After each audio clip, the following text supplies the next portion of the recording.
Good evening.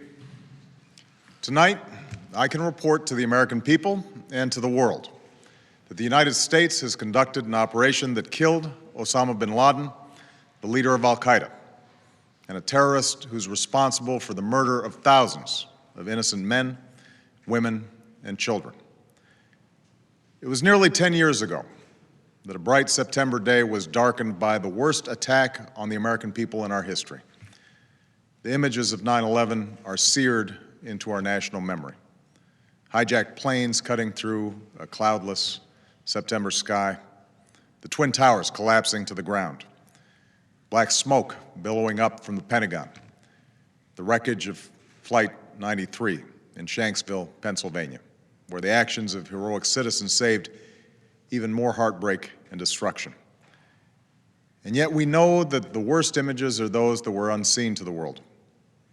The empty seat at the dinner table, children who were forced to grow up without their mother or their father, parents who would never know the feeling of their child's embrace, nearly 3,000 citizens taken from us, leaving a gaping hole in our hearts. On September 11th, 2001, in our time of grief, the American people came together. We offered our neighbors a hand, and we offered the wounded our blood. We reaffirmed our ties to each other and our love of community and country. On that day, no matter where we came from, what God we prayed to, or what race or ethnicity we were united as one American family. We were also united in our resolve to protect our nation and to bring those who committed this vicious attack to justice. We quickly learned that the 9/11 attacks were carried out by al-Qaeda, an organization headed by Osama bin Laden, which had openly declared war on the United States and was committed to killing innocents in our country and around the globe.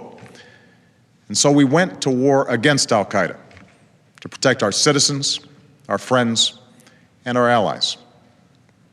Over the last 10 years, thanks to the tireless and heroic work of our military and our counterterrorism professionals, we've made great strides in that effort. We've disrupted terrorist attacks and strengthened our homeland defense. In Afghanistan, we removed the Taliban government, which had given bin Laden and al-Qaeda safe haven and support. And around the globe, we worked with our friends and allies to capture or kill scores of al-Qaeda terrorists, including several who were a part of the 9/11 plot. Yet, Osama bin Laden avoided capture and escaped across the Afghan border into Pakistan. Meanwhile, al-Qaeda continued to operate from along that border and operate through its affiliates across the world.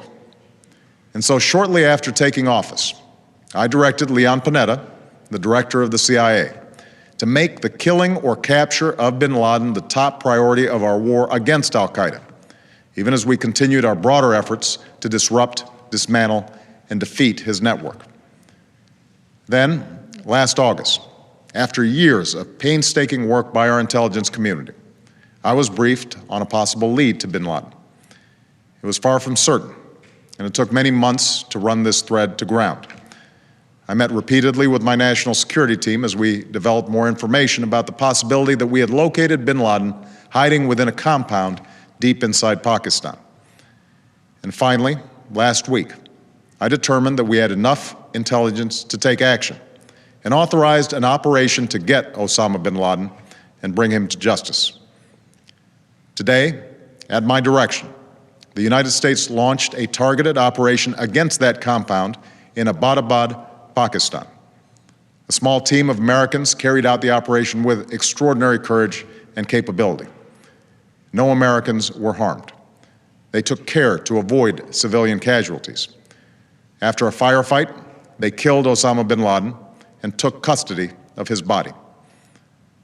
For over 2 decades, bin Laden has been al-Qaeda's leader and symbol, and has continued to plot attacks against our country and our friends and allies. The death of bin Laden marks the most significant achievement to date in our nation's effort to defeat al-Qaeda. Yet his death does not mark the end of our effort.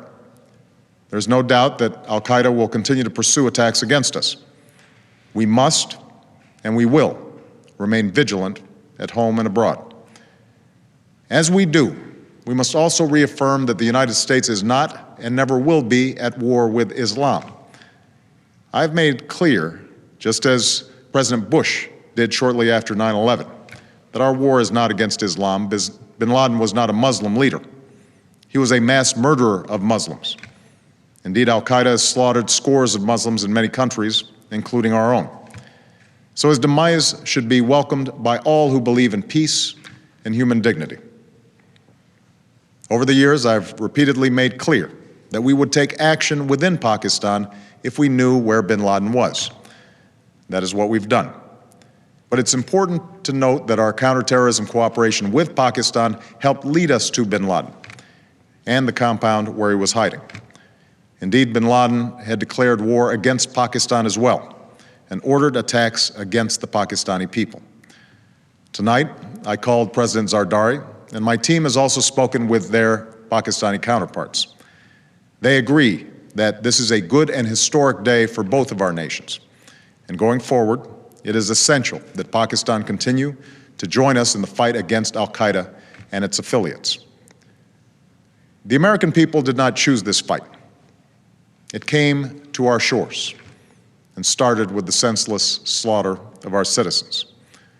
After nearly 10 years of service, struggle, and sacrifice, we know well the costs of war.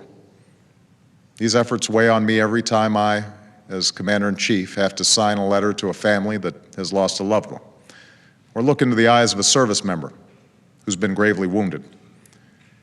So Americans understand the costs of war.